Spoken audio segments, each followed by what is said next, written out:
Welcome to the online classes of Deepal School Jashipur. I am Malay sir, your MSc teacher. Today we are going to read the very first lesson of MSc of class 6. So all of you just see, this is your book, MSc book, Motto Value Education, a book of moral education, class 6. Come to page 3. The very first lesson you see is judgment. So this story is about a judgment. So this story is about two people. One is Dhanapalan and another one is Venkatesan. So you see, long ago there lived a village, a man named Dhanapalan. So many years ago, one person whose name is Dhanapalan was living in a village. The people of his village were good natured, kind and friendly. So good nature means they were good in nature. They led a pious and virtuous life. So pious life, what is the meaning of pious? Pious means religious, dutiful or reverential life. Okay. And virtuous means good or righteous, and people those who have excellent moral character. So in this way the people of that particular village were very good. Dhanapalan alone was a troublemaker. Troublemaker means he was always creating trouble for the people. He was forever teasing someone or the other. So whenever he met someone or he finds someone, he always teased them. Tease means abusing them or disturbing by tricky words, tricky deeds. Okay, so he was disturbing them. A villager by the name Venkatesan lived in the same village. So as I said before, Venkatesan was also living in the village.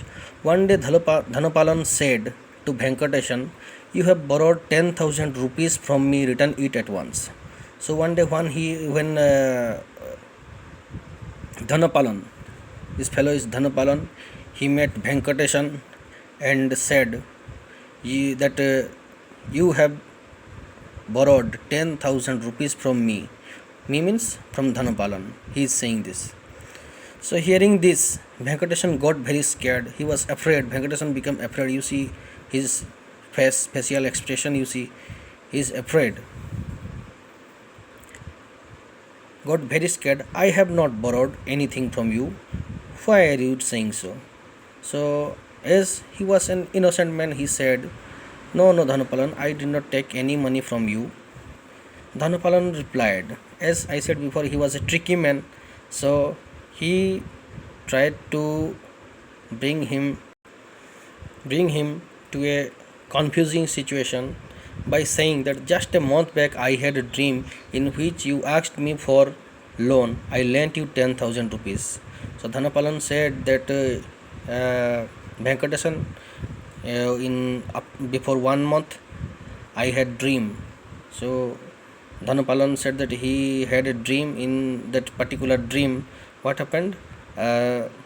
Venkatesan came and asked Dhanapalan for some loan, some money, and Dhanapalan lent him 10,000 rupees. The perplexed Venkatesan took his problem to the village panchayat. So perplexed means what? Confused or puzzled. As Dhanapalan puzzled him by his words, so Venkatesan also became perplexed, and perplexed means confused or puzzled, and he took his problem to the village panchayat. So the Sarpanch was a clever man, but not only in that village Dhanapalan was intelligent, but there was a clever Sarpanch was also there. He said to Venkatesan, "Don't worry, come and attend the panchayat meeting after 2 days." So the Sarpanch told Venkatesan, not to become worry, and assisted him to come and attend the panchayat meeting after 2 days. So in this way, after 2 days, you can see in the picture, this is the panchayat meeting is held here. The folks of the village, folks means people of the village, were seated under the banyan tree. Under the banyan tree, you see so many people are sitting there. The panchayat leaders sat on a raised platform. Raised platform means a concrete stage. You see, most of you have seen in the villages concrete stages. Concrete stages are built around big banyan trees. The Sarpanch said, "Bring a large mirror and place it in this court." The Sarpanch ordered to bring one big mirror. A large mirror was brought and propped against. Propped against means placed against, or to incline against, or you can say lean against the tree, banyan tree. The Sarpanch placed 10,000 rupees in front of the mirror, and the Sarpanch was also very clever. He put that 10,000 rupees in front of the mirror, and as he kept the 10,000 rupees in front of the mirror, what happened? The rupees appeared in the mirror also. He called for Dhanapalan. Venkatesan borrowed the money from you in the dream, right? And he also asked, Venkatesan borrowed the money from you in the dream, right? So he is asking Dhanapalan. Right, said Venkatesan. Venkatesan said, right. The panchayat leader said, all right, take the case you see in the mirror. So if you can hear, the logic is this, that if Dhanapalan could give 10,000 rupees in the dream, why can't he take the case he saw in the mirror?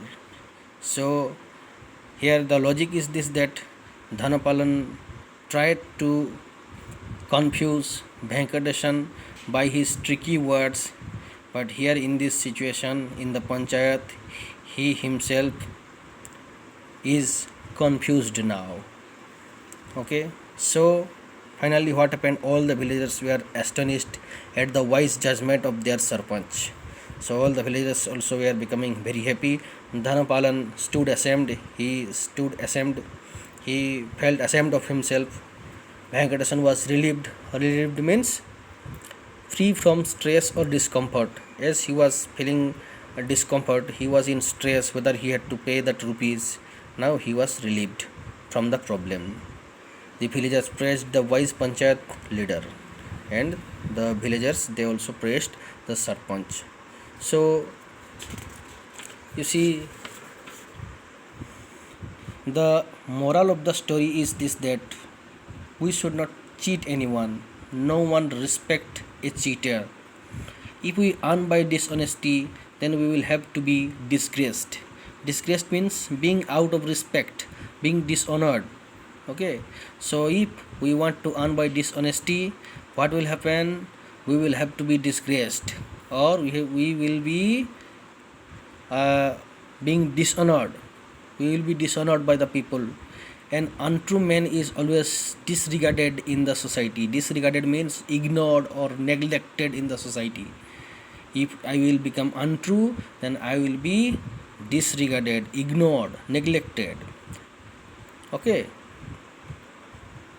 So in this story also, the cheater Dhanapalan has to be ashamed on his misdeeds. Another thing is that in this story, judgment was done by the Sarpanch, but this is not the complete judgment.